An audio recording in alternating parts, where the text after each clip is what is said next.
It's day 2 of the 31 Days of Tarot, and we are talking about the top 5 decks of 2016. So hi!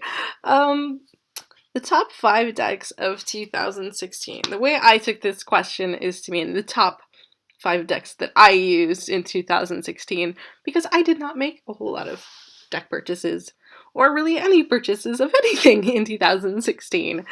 So I went digging through my Instagram to see what made the most appearances on my Card of the Day series, which was never really a Card of the Day series. It's a Card of the Whenever I Feel Like It series. And I went through and picked out some favorite cards from each of these decks to give you a little bit of an idea on what they're all about. So the first deck that I found I was using a lot was the Tarot of the Sweet Twilight. And this was a deck that I picked up when I was at the Reader's Studio in 2015 because it was on the trade table. And I thought, okay, that's cool. And I brought it home, and then it sat in my desk for a year, about. I think it was about a year. And then I was watching Stephen Bright of Treferet Tarot, his channel, and he does these beautiful readings where he talks about the card, and he does these kind of these pan over close-up shots of the artwork of the cards. And I don't know how many times I've watched his channel and I've been like, wow, that is an absolutely stunning deck. What is that? And then I realized that it's in my drawer. And that was exactly what happened with the Sweet Twilight Tarot.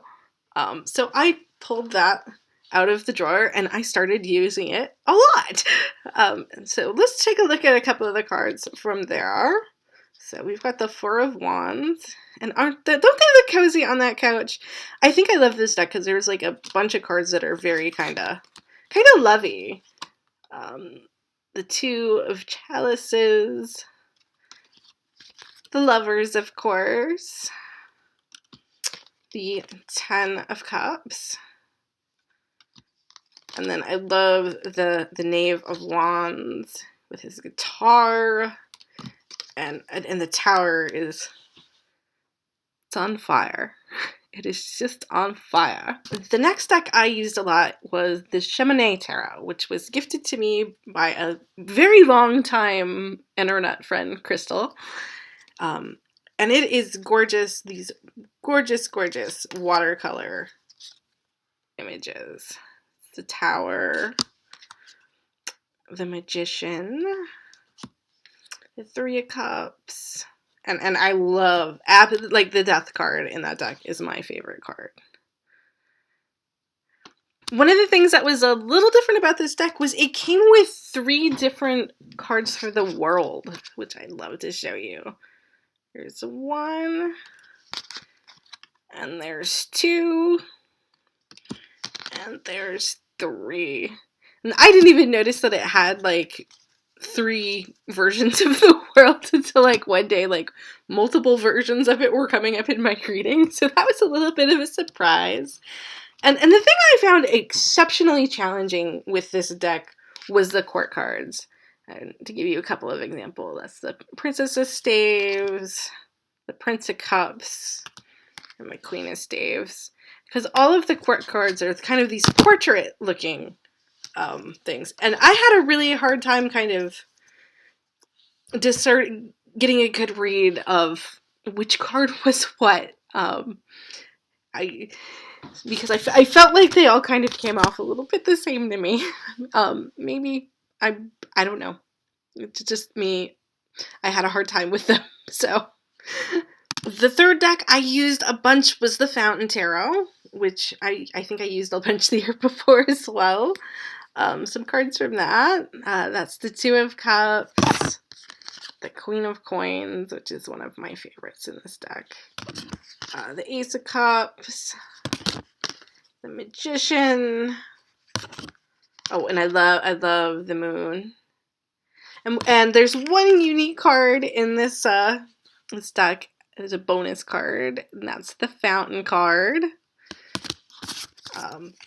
And I just absolutely adore that deck. The next deck I found myself using a lot was Raven's Prophecy. And I got that at Reader's Studio. That was one of the publisher giveaway decks that was not the one that I got. I can't remember which one I got. I traded for it with someone at my table because I really had my eye on this one. Let's see, we've got the Ace of Cups, Tower, the High Priestess, the Moon. Apparently I'm gravitating to a lot of Major Arcana in this deck. The Eight of Swords, with Star, and Death. And one of the things I liked a lot about Raven's Prophecy was it does follow Rider-Waite in terms of meaning for the most part, I found.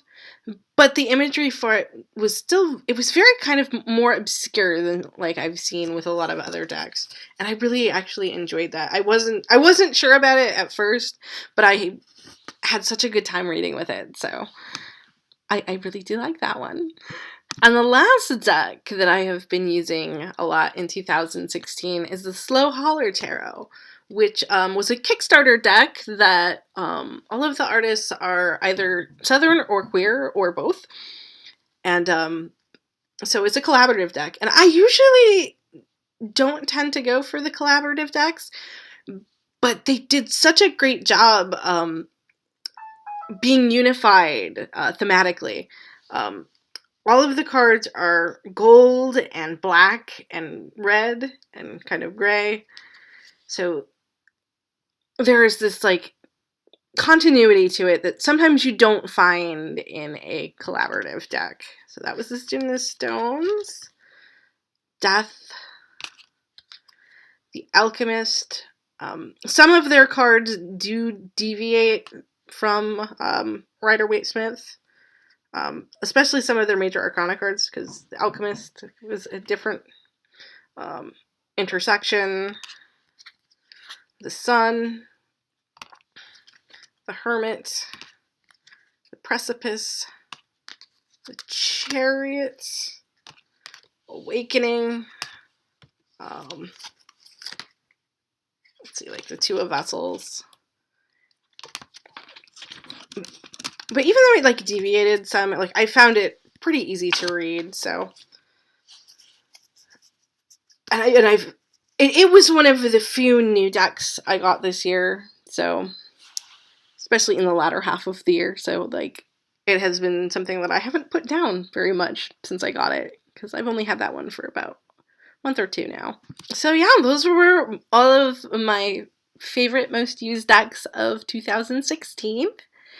And I'd love to hear if you love these decks or if they've caught your fancy. So leave me a comment below and I will talk to you in day 3.